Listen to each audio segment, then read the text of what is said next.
I want to switch up and ask a very different question.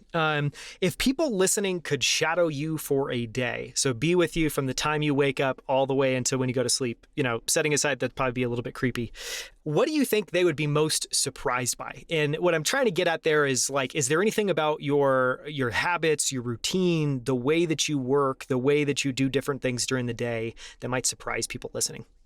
I'll give you two answers. One, I think in a very genuine way, I think most people would. I think they'd be pretty bored, to be honest. They'd be shocked at how much I just sit and write. Like today is a perfect example. I knew we had this at 4 p.m. my time. I am not exaggerating. Aside to get up and grab my lunch, I've sat here and written since 8 a.m. I mean, that's not a bad thing. That's not a bad thing. It's an amazing thing. I mean, I remember when I was younger and I would think about what it would be like to be a full-time writer, and somehow you romanticize this thing where somehow you're writing a lot and yet your life isn't boring and you're not sitting down and writing at the same time. And it hasn't been until the past few years where obviously this is my whole life and my livelihood, and that it's kind of, from the outside, it's kind of boring. Like I'm just sitting here writing.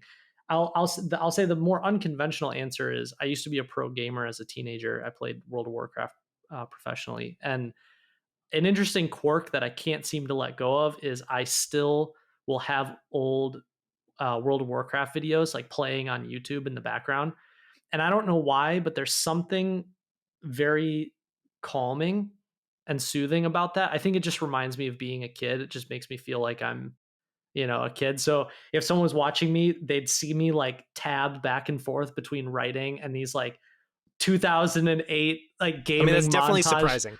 you That checks know? the box. Yeah. And so I feel like that's a good, genuine, honest answer to that question.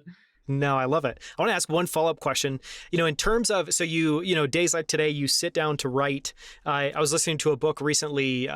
Stephen Pressfield has a book. I forget one of. He has many. You won't be wrong by just looking up his name and ordering any one of his books. But there's one book in particular, and he's talking about creativity, and he talks about when he stops for the day, and he quotes other writers. And some writers say to stop when you start making mistakes. Some writers say to stop when you know what's going to happen next. Some writers say to kind of leave something in the well for tomorrow. Do you have any approach to when you decide to stop working in a given day?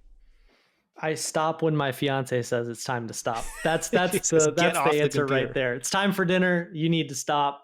I mean, it's funny because I've read a lot of that same advice. Like I've tried the Hemingway, stop in the middle of a sentence. There was probably a year or two where I took that extremely seriously, and I would literally force myself to stop in the middle of a sentence, thinking that was like going to guarantee that that was the magic.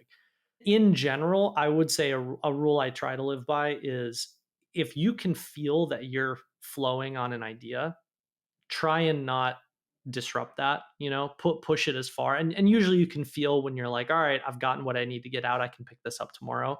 But I've learned that it's a pretty big mistake if I really connect with an idea, I start and then I just stop. Like the next day, it's not the same.